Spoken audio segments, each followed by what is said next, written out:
The Galactic Combat Academy's training hall fell silent as Instructor Vexthor, a towering Krillian warrior with 4 arms and battle scars that told stories of 100 campaigns, surveyed his new class of cadets.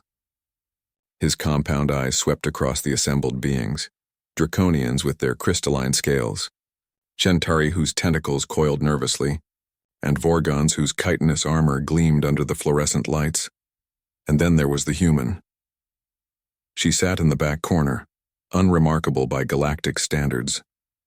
No natural armor, no venomous fangs, no enhanced musculature visible beneath her standard-issue training suit. Her name was Sarah Chen, according to the roster, and she hadn't spoken a single word since orientation began 3 cycles ago. Pathetic, muttered Krax, an apex draconian whose family lineage boasted 7 generations of decorated warriors.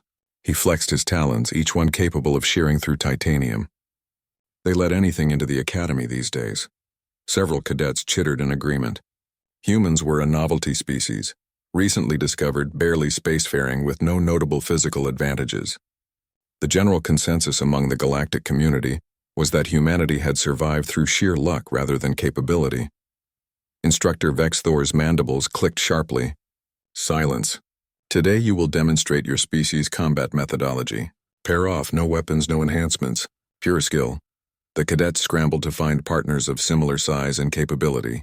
Sarah remained seated, her dark eyes observing everything, calculating, measuring. No one approached her. "You there, human?" Vexthor's voice boomed across the hall. "You will spar with Krax." A collective gasp rippled through the assembly. Krax was not just any draconian. He was the class champion, having already defeated 12 opponents without receiving a single injury.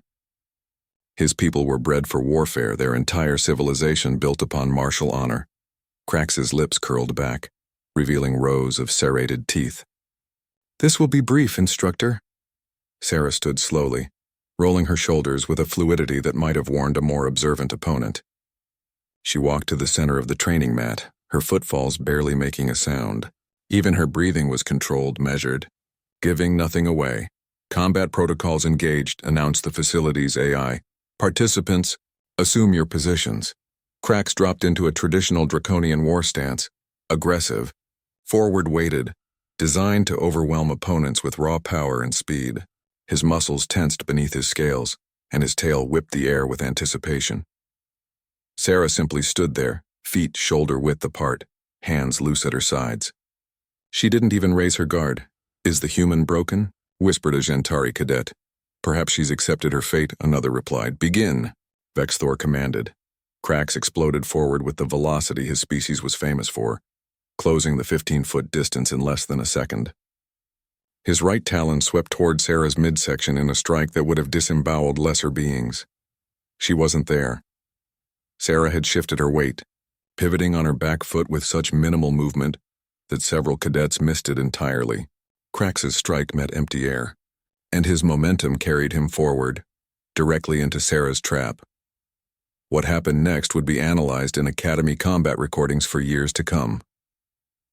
As Krax's mass moved past her, Sarah's hand snaked out, not striking but redirecting. She caught his extended arm at the wrist, her fingers finding pressure points with surgical precision. Simultaneously, her foot hooked behind his leading ankle. Physics did the rest. The apex draconian warrior, 7 feet of scaled muscle and genetic superiority, crashed, face first into the mat with an impact that shook the floor. Panels. But Sarah wasn't finished. Before Krax could process what had happened, she had dropped her knee onto his spine, pinning his lower body. Her hands moved with practiced efficiency, capturing his right arm and hyperextending it just enough to immobilize without breaking. Her other hand found the base of his skull, applying precise pressure to a nerve cluster that most species didn't even know existed. Krax tried to rise, tried to use his superior strength, but found himself completely unable to move. The pain wasn't overwhelming. It was specific, targeted, making any resistance neurologically impossible. "Yield," Sarah said softly. They were the first words anyone had heard her speak. "Never," Krax snarled, his pride refusing to accept defeat from such an inferior. Sarah adjusted her grip by mere millimeters. The pain that shot through Krax's nervous system made his vision white out for a moment. "Yield," she repeated, her voice calm, almost gentle. I, I yield, Krax gasped. Sarah released him immediately and stood, offering her hand to help him up. Krax stared at it for a long moment before accepting, his worldview fundamentally shattered. The training hall was absolutely silent. Instructor Vexthor's mandibles spread in what might have been a smile. Cadet Chen, explain your technique. Sarah finally looked up at the assembled crowd, and those who met her eyes saw something that made their combat instincts scream warnings. This human wasn't weak. She was efficient in a way that made brute strength irrelevant. My species didn't evolve with natural weapons, she began, her voice quiet but clear. No claws, no venom, no armor. We were prey animals for most of our development, so we learned to adapt, to study, to turn our opponent's strengths into weaknesses. She gestured to Krax, who was still rubbing his arm. Draconians are incredible warriors, fast, strong, aggressive. But that aggression is predictable. Your attack patterns are taught from hatchling age, refined but ultimately standardized. You expect opponents to meet force with force. Sarah's expression remained neutral, but her eyes gleamed with something ancient. Humans learned to fight things bigger and stronger than us for 100,000 years. We studied predators, understood leverage and anatomy, developed systems designed specifically to defeat superior opponents. We call it martial arts, the art of war condensed into movement. Vexthor clicked his approval. And why have you remained silent until now? For the first time, Sarah smiled, a predator's smile, thin and knowing. You all assumed silence meant weakness. You saw a human and assumed incompetence.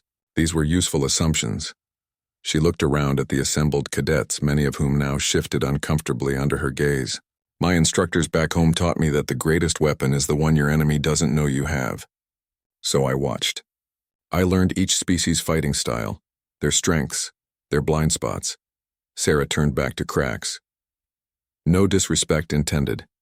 You're a magnificent warrior. Krax's pride was wounded, but his honor demanded truth. He lowered his head in acknowledgement. I underestimated you. That was foolish. Class dismissed, Vexthor announced. Except you, Cadet Chen. We need to discuss your training regiment going forward. As the other cadets filed out, their whispered conversations filled with new respect and no small amount of fear, Sarah remained behind. The silent human girl had just reminded the galaxy of a fundamental truth they'd forgotten. Humanity hadn't conquered Earth's predators through strength. They'd done it through intelligence, adaptability, and the patience to strike only when victory was certain. And in the vast, dangerous galaxy beyond, those traits might prove more valuable than any natural weapon evolution could provide. Instructor Vexthor looked at his newest student with compound eyes that had seen countless warriors come and go. Your people are going to change everything, aren't they? Sarah's smile widened just slightly. We're certainly going to try, sir.